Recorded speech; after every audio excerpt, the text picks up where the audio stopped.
As we continue our journey through the forgotten corridors of ancient history, we encounter yet another enigma, one that takes us deep into the desolate heart of the Judean desert.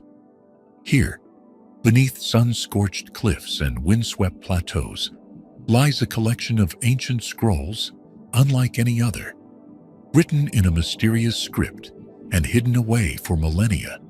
These fragile documents have puzzled scholars, theologians, and historians alike. They are known as the Dead Sea Scrolls, and though they have been studied for decades, they continue to guard their secrets with a silence that feels almost sacred.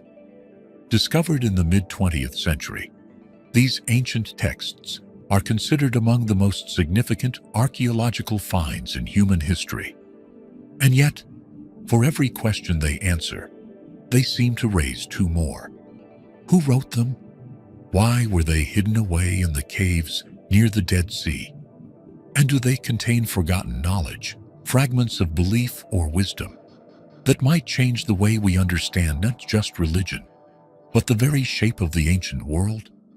The story begins in 1947, in the arid desert landscape of what is now the West Bank. A young Bedouin shepherd, searching for a stray goat, wandered into a narrow cave nestled within the cliffs near the crumbling ruins of Qumran. Inside, he found a series of tall clay jars, some sealed, others broken, and within them, to his astonishment, were tightly wrapped scrolls of parchment and linen. Not realizing the magnitude of what he had found, the shepherd and his companions sold several scrolls to local antiquities dealers. It was only when scholars examined the texts that the true nature of the discovery began to unfold. These were manuscripts dating back over 2,000 years, possibly the oldest surviving biblical writings ever found. The academic world was shaken. Over the next decade, archaeologists descended upon Qumran, determined to uncover more. Their excavations revealed a total of 11 caves, each containing scrolls or fragments, some remarkably preserved, others reduced to thousands of brittle shards. In total, nearly 1,000 distinct texts were recovered, written primarily in Hebrew, but also in Aramaic and Greek. Some were inscribed on parchment or papyrus, while a few were etched into thin sheets of copper. The diversity in materials and languages only deepened the sense of mystery surrounding them. What made the Dead Sea Scrolls so extraordinary was not just their age, but their content. Many of the texts included versions of books from the Hebrew Bible, some strikingly similar to modern versions, others with subtle but provocative differences. Still others were entirely unfamiliar. Apocalyptic visions, cryptic prophecies, and detailed descriptions of religious rituals that had long since vanished from Jewish tradition. There were writings that spoke of divine messengers, cosmic battles, and a coming messianic figure, visions that blurred the line between theology and mysticism. Among the theories surrounding the scrolls, one of the most enduring is that they were authored by the Essenes, a reclusive Jewish sect that lived in isolation near Qumran. The Essenes were known for their austere lifestyle, strict religious codes, and belief in an imminent apocalypse. Many scholars believe that, as tensions in Judea escalated under Roman occupation, the Essenes sought to preserve their sacred texts by hiding them in the surrounding caves, an act of desperation and devotion, hoping one day to return for them. If that was their intention, they never did. The scrolls remained untouched for nearly 2 millennia, sleeping beneath layers of dust and stone. But not all scholars agree with this theory. Some propose that the scrolls originated from multiple sources, perhaps even including texts from the Great Temple in Jerusalem, smuggled out before its destruction by the Romans in 70 CE. Others suggest that the scrolls represent a broader theological landscape, a tapestry of competing Jewish beliefs in the final centuries before and after the time of Christ. The lack of conclusive evidence means that the origins of the scrolls remain, like so much else about them, an open question. Yet beyond debates of authorship and provenance lies something far more compelling: the content of the scrolls themselves. Buried among familiar biblical passages are writings that speak of cosmic struggles between the forces of light and darkness, of angelic hosts clashing in unseen realms, and of prophetic figures who would lead the righteous in the final days. These are not merely religious teachings. They are visions, dreams, and warnings preserved against the erosion of time. One of the most unusual and beguiling discoveries in the collection is the Copper Scroll. Unlike the others, it was not written on parchment or papyrus, but inscribed, line by painstaking line, onto thin sheets of metal. Its content is unlike anything else found among the scrolls. It reads like a treasure map. The text lists dozens of secret locations where vast quantities of gold and silver are supposedly buried, hidden away in the wilderness of Judea. Some believe this treasure belonged to the Second Temple in Jerusalem, concealed before its destruction by Roman forces. Others think it may be allegorical, a metaphor for spiritual wealth. Despite numerous expeditions inspired by its clues, no treasure has ever been found. What makes the Dead Sea Scrolls so enduring, so magnetic, is the space they occupy between the tangible and the unknowable. They are undeniably real, written by human hands, on materials we can date and touch, but they carry with them the shadows of something larger. They hint at a forgotten chapter in the spiritual history of the world, a moment when ancient beliefs intertwined with mysticism, when warnings were written in secrecy, and when entire worldviews may have been hidden in caves to survive an uncertain future. Even now, the scrolls continue to offer surprises.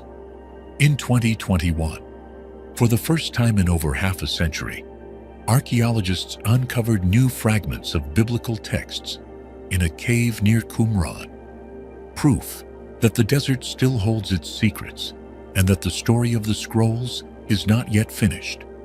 As technology advances and as scholars return to these texts with fresh eyes and deeper context, new revelations may still await, buried in lines of faded ink or etched into ancient metal.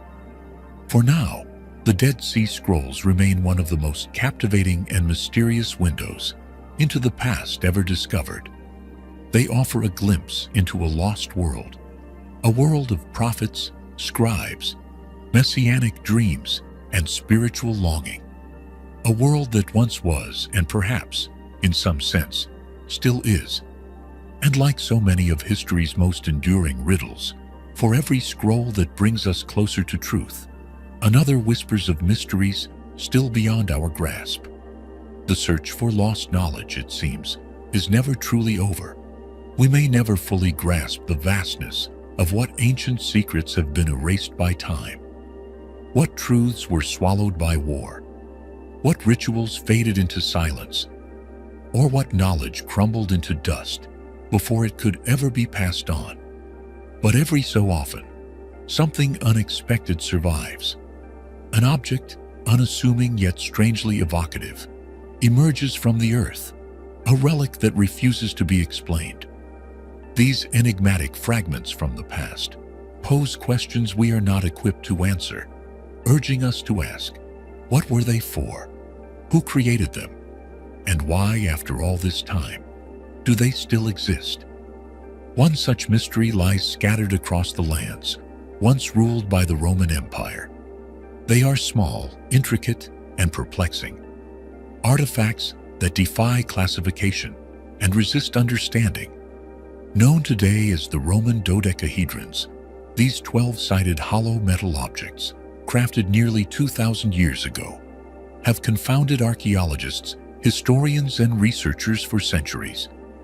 Found in fields, buried in ancient military encampments, and occasionally nestled in graves, they seem both purposeful and forgotten, deliberately made, yet entirely absent from the historical record.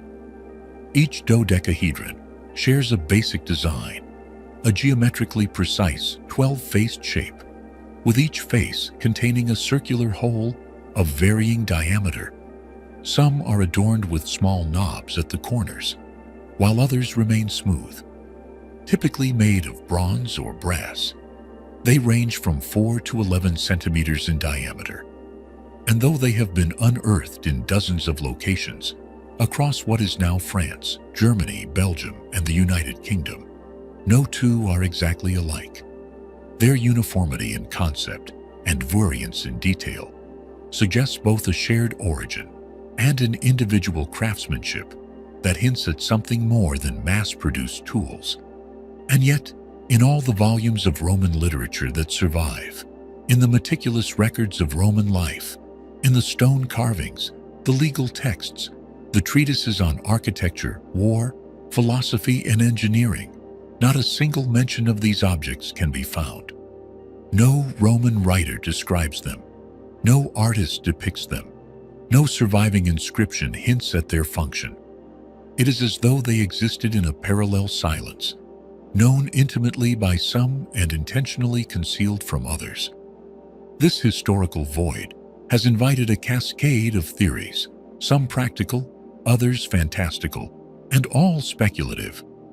One of the more conventional suggestions is that these objects were tools of measurement, possibly used for gauging distances or angles in the fields of surveying or construction. The differing hole sizes some have proposed could have aided in optical calculations involving light or shadow. Yet such utility leaves behind little trace, and no evidence has yet surfaced to confirm such usage.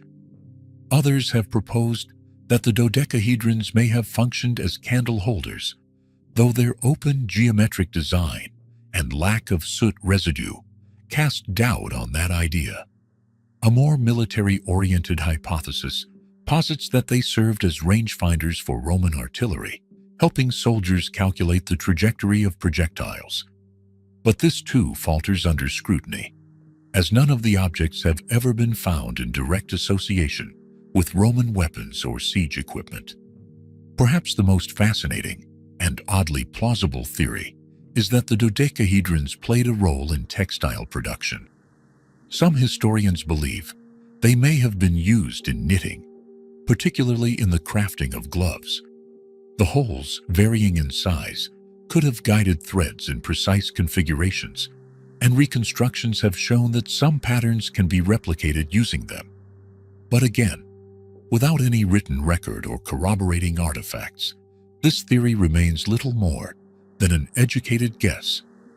Beyond practical utility lies the realm of ritual and belief.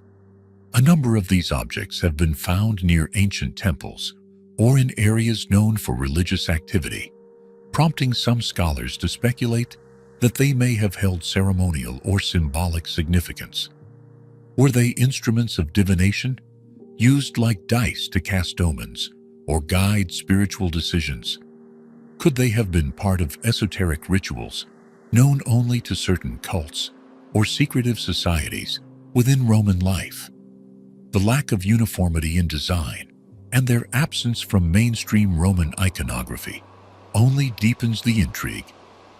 Even more curious is the discovery that some dodecahedrons were seemingly constructed with high-quality craftsmanship, including one rare example found in the Netherlands, made not of bronze or brass, but of gold. This suggests that at least some of these objects may have held elevated status, perhaps as symbols of prestige or sacred offerings. Why then would such richly crafted artifacts disappear so completely from the Roman historical narrative? Why would something apparently meaningful be so utterly omitted from the record? One theory holds that the dodecahedrons were not Roman at all, that they may have been adopted, borrowed, or inherited from an earlier culture now lost to time. If that is true, then their purpose may have already been obscure by the time Roman scribes began their work. Others suggest that their function was deliberately kept secret, passed only among select individuals or members of a guild or priesthood. never intended to be shared widely or recorded for posterity. Modern researchers have attempted to reconstruct and experiment with replicas of the dodecahedrons. Some have tested astronomical applications, measuring sunlight through the holes to determine seasons or track celestial movements. Others have continued the textile theory, using them as guides for weaving complex patterns. But none of these experiments have yielded conclusive answers, and the mystery remains as open and unresolvable as the hollow centers of the objects themselves. Perhaps the most haunting aspect of the Roman dodecahedrons is not just that we don't know what they were, but that they appear to have left no legacy. Unlike Roman engineering, law, language, or architecture, which influenced centuries of civilization, the dodecahedrons did not evolve into anything more. They were not adapted into new tools. They were not incorporated into later technologies. They did not survive as folk objects or ceremonial symbols. It is as though their purpose vanished in an instant, forgotten, irrelevant, or intentionally erased. It may be that their simplicity is the very reason for their obscurity. Small, portable, and lacking inscriptions, they are notoriously difficult to date precisely. They may have served a role so mundane that no Roman thought it worth mentioning, or, conversely, they may have belonged to a circle so guarded and exclusive that secrecy was paramount, and the knowledge of their use was never entrusted to ink or stone. Even today, as more of these objects continue to be unearthed, the mystery only deepens.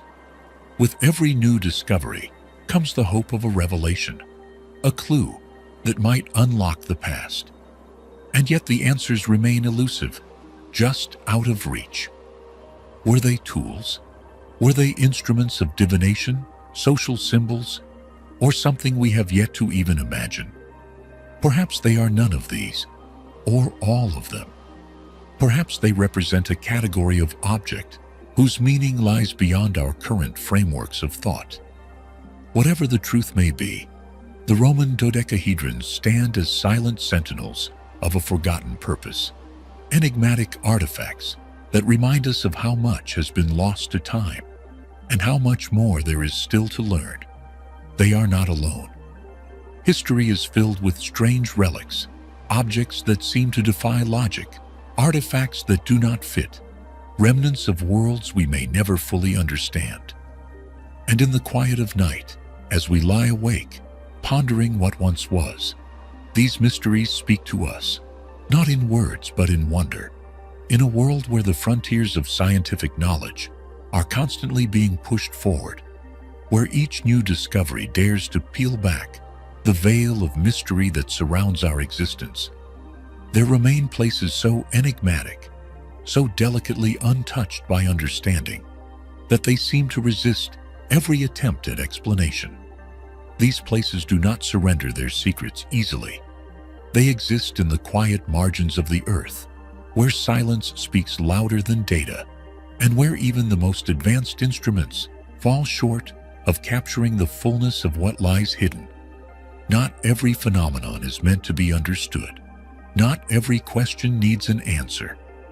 Far removed from the rush of civilization, in a sun-bleached corner of Eastern California, lies one such place. A place that sits in the heart of Death Valley National Park, shrouded in stillness and scorched by centuries of unrelenting heat. It is here, upon the barren floor of an ancient, long-vanished lake, known as Racetrack Playa, that a phenomenon unfolds with such quiet persistence, it feels more like legend than reality. Here, in this vast, desolate expanse, where the land itself seems to hold its breath, immense stones, some no larger than a loaf of bread, and others weighing as much as a grand piano, appear to move of their own accord, leaving behind sinuous trails etched into the cracked desert surface like the footprints of ghosts. What makes this occurrence so hauntingly compelling is not simply the stone's movement, but the sheer absence of any visible cause. There are no footprints surrounding them, no drag marks from ropes, no animal tracks or mechanical imprints in the dirt. And yet, time and again, these stones are found resting at the end of long, winding paths, some straight, others curved, some looping back on themselves, as if the stone had changed its mind mid-journey. In certain cases, the trail ends as abruptly as it began, as though the stone had lifted itself skyward and vanished, only to return quietly to another spot, miles or moments later. For over half a century, geologists, physicists, and those drawn to the obscure and unexplained have made pilgrimages to Racetrack Playa, determined to solve the riddle. Theories have been floated like sand on the wind. Some have suggested that powerful gusts funneling through the valley might be enough to shift the stones across the playa's smooth surface. But the weight of these rocks, some tipping the scales at more than 600 or 700 pounds, renders that theory dubious at best. Others believe that rare desert rain might briefly turn the parched surface into a slick, muddy sheet, allowing the stones to slide. But those events are so infrequent and fleeting that they, too, fail to explain the frequency and precision of the trails. As the years passed and the mystery endured, the explanations became more imaginative. Some speculated that magnetic fields or gravitational anomalies might be at play. Others wondered whether this part of the Earth was quietly participating in something extraterrestrial, touched perhaps by forces beyond comprehension. The more mystical-minded whispered of spirits or ancient energies buried deep beneath the playa's crust, stirring these stones from their slumber and guiding them across the cracked ground like silent pilgrims. Despite all speculation, one truth remained: no one had ever seen the stones move. That changed in the winter of 2014, when a patient and persistent team of researchers finally caught the phenomenon in the act. Through the use of time-lapse photography, motion sensors, and an unwavering dedication to observation, they recorded the stones gliding ever so slowly across the playa's surface, moved not by magic or mystery, but by an exquisite balance of natural elements. On rare nights, when the desert received just the right amount of rain, a shallow pool of water would form over the dry lake bed. As nighttime temperatures dropped below freezing, that water would solidify into a thin, brittle sheet of ice, encasing the rocks. Then, with the warmth of the morning sun, the ice would begin to crack and fragment into large floating panels. These panels, driven gently by light breezes, would carry the rocks across the softened surface, carving slow, graceful trails into the clay below. It was not a forceful process. It was not something one could witness with the naked eye in real time. The movement was imperceptible, centimeter by centimeter, hour by hour, day by day, until eventually the trail emerged behind the stone, unmistakable and profound. And yet, even with this long-awaited explanation, questions persist. Why do only some stones move, while others nearby remain untouched for years? Why do certain trails stretch for dozens of yards, while others end in mere inches?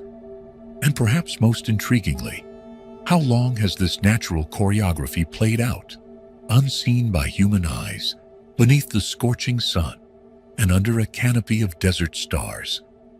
There is something deeply moving in the quiet drama of the sailing stones, something that speaks not just to our curiosity, but to our yearning for wonder in a world increasingly defined by certainty and control. These stones, indifferent to our questions, continue their slow pilgrimage across the playa, guided not by intention, but by chance and the whisper of wind on ice.